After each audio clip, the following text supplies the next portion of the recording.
When you're trying to stay active with scoliosis, but the pain keeps coming back, it can be incredibly frustrating.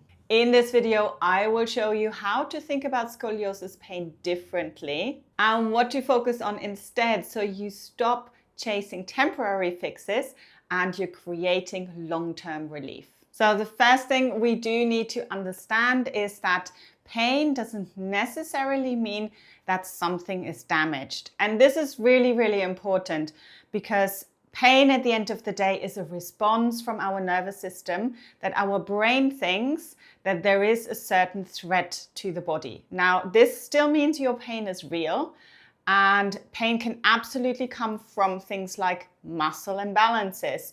Your body has to work extra hard to keep you upright because you have got this imbalance going on. So your pain is absolutely real, but it's not something to panic about. Because what happens if we start to panic? Our nervous system goes into overdrive and we get more pain. So we need to come out of this cycle. So there's a few things that you can do to come out of pain. You can start educating yourself and becoming a lot more aware of when pain starts to come up. You can also start to modify your practice and make it much more relevant to your body. And in order to do that, you have to understand your curve. And for this, I've got this very handy posture workbook, which you can download for free and where you can go through a little self-assessment and learn a little bit more about your scoliosis pattern. So we talked a little bit about the nervous system already. So it is very important to understand how much of a role it does play. And the breath is absolutely our friend and our way into starting to calm the nervous system down. So that's why yoga especially can be so useful because we work a lot with the breath and using it to regulate the nervous system. Another thing that is incredibly important is that we learn how to rebalance our bodies. And that really depends on what you've been doing earlier on in the day, how much sleep you're getting. Are you getting proper sleep? What sort of activities are you doing?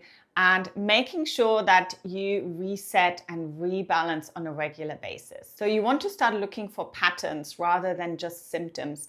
And it's really, really useful to write some of these things down because then you can start to discover what might come up on a regular basis after certain activities. So this might be things like, have I been sitting all day? Have I been drinking enough water? Have I been getting enough sleep? What sort of things have I been doing before the pain started to flare up?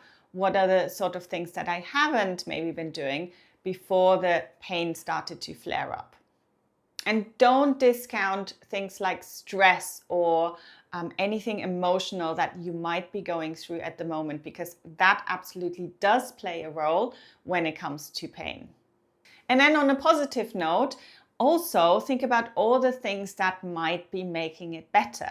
So what have you been doing that maybe helped you and that made you feel a little bit better today? And the general rule is that the small, consistent changes can make much more of an impact than those those big one-off fixes. So you don't have to have a 2-hour movement practice every single day to make you feel better in your body. It's the small amounts. So it might be 10 minutes in the morning, 10 minutes in the evening to reset. And doing this on a regular basis can make the biggest impact. Along, of course, with being aware of your curve pattern, working with it rather than against it.